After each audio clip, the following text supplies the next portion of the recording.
Wherever you go, you are there, waiting for yourself. What you seek is seeking you.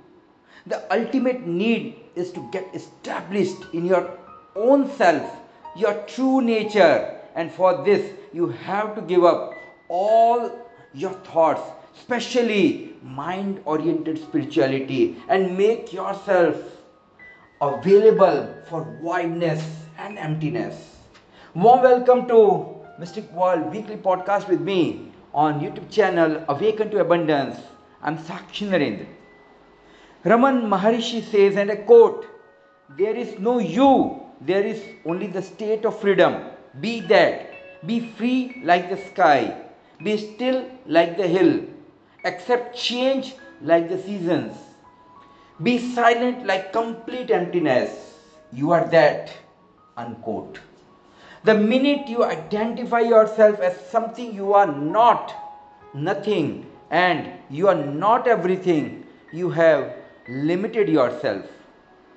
This identification with one separate entity gives rise to the unhappy concept of fear.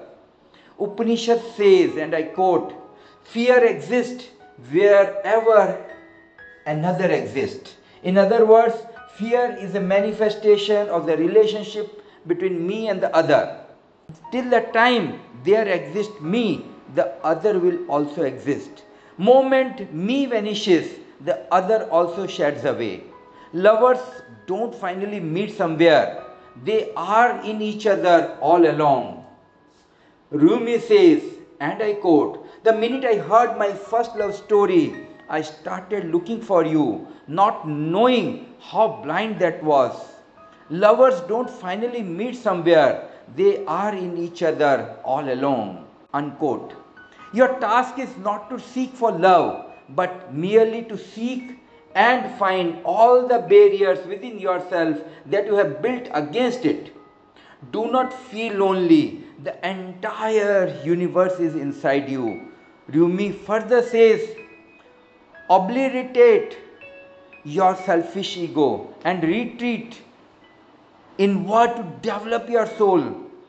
If you forget everything else, not this, there is nothing to worry about. But if you remember everything else and forget this, then you will have done.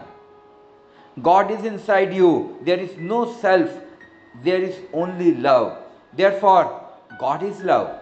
I have heard of a story. A lover comes to his beloved home, knocked on the door. The beloved asks, "Who is there?" And the lover says, "I am your lover." The beloved says, "The house of love is so small, it cannot contain two, so please go back. When you are no more, then come again." The house of love cannot contain two, it can only contain one. So far, so good. The lover goes to the forest, he becomes an ascetic, he meditates, he prays to God. His prayer is only one: dissolve me. Many moons come and go, months pass, years pass, and one day he comes back. He knocks again on the door. The beloved asks the same question: "Who is there?" He says, "Now I am no more, only you are." And Rumi says, the doors open and the lover is received in the home of love. There I don't agree. It is too early. Who is the person who is saying, "I am no more"? Even to say "I am no more," you are needed. It is as foolish as if you go and knock at someone's door and he leans out of the window and says, "I am not at home." That is self contradictory. You cannot say that. To say it is to prove that you are. Then again after some time, the lover goes to beloved place and stands over at the entrance.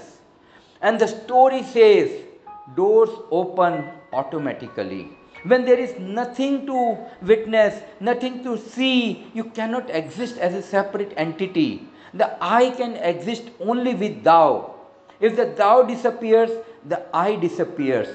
They are two sides of the same coin. When you practice self awareness, you learn to understand what you are not, to know what you are, One has to go beyond the mind. Awareness is the point at which the mind reaches out beyond itself into reality. In awareness, you seek what is seeking you. The only stable identity is the observer, and you alone are that observer, the eternal one.